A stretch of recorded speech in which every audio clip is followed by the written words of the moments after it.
Now let's talk about modeling. So modeling is going to be when a student observes someone correctly performing a target behavior. And we're going to discuss this in two chunks. We're going to talk about modeling as a primer and modeling as a prompt. But when we utilize modeling, it's really important that we pair it with other evidence-based practices such as reinforcement or prompting.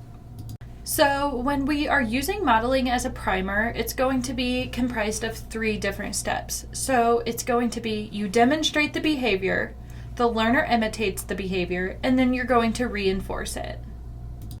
Once we start using the modeling as a prompt, it's going to look a little bit different with that priming component incorporated into the prompt. So you're going to direct the learner or prompt the behavior, and then the learner does not use the behavior. So say the learner doesn't immediately respond to that prompt. So then you are going to model the target behavior, the learner's going to imitate, and then you'll reinforce it. So it's just saying you're still using that modeling aspect to it, but you're going to use it as a prompt first. When utilizing modeling, you're going to want to pair it with reinforcement. So you're going to have to show this learner that they're going to get something out of doing this behavior. You're going to have to show them if they make this response, then they get this. You're going to identify time for modeling. So this shouldn't be something that you throw into a situation when you notice that a student isn't doing what they're supposed to be doing. You're going to want to provide a set time to show students how to do something and allow them the opportunity to make that response and then reinforce them for that. You're going to choose a model. So modeling can be a peer model or an adult model, and we're going to discuss different types of modeling, but that model has to be trained regardless. So if you choose a peer model, you're going to want to talk to that peer about the response that they're supposed to make, or how they're going to model for somebody else and what that looks like. And then if you're also choosing another adult, then you're going to want to make sure that that adult is also trained on the exact action or behavior that they are going to be modeling for that student. And then you're going to want to choose what type of modeling you are using. So are you going to use modeling as a primer, or are you going to be using modeling as a prompt? Now we're going to discuss video modeling. So video modeling is falling into the overall category of a modeling, but it's an intervention that uses technology, so video recording, to provide a visual model for the student. And there's different ways that we can do this. There's basic video modeling, there's video self-modeling, point of view, and video prompting. And we're going to discuss what each one of those looks like.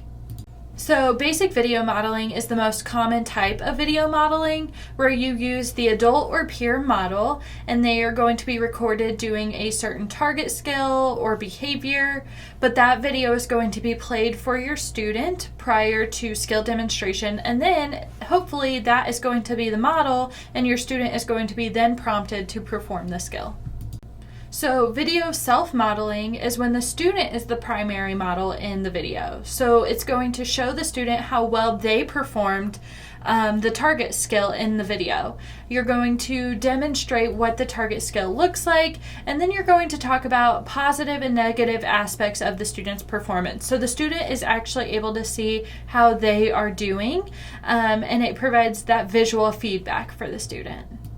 Point of view modeling is exactly what it sounds like. It is just a video model from the perspective of the person or student performing the skill. So it's going to break down the steps of a target skill. You're going to have a model, whether that's a peer or an adult, and they're going to video from the perspective of the student, and then you're going to show that to the student before they're expected to perform the target skill. When we utilize video prompting, this is going to teach a sequence of skills. The video is stopped or paused after each step, and it allows the learner to perform that specific step.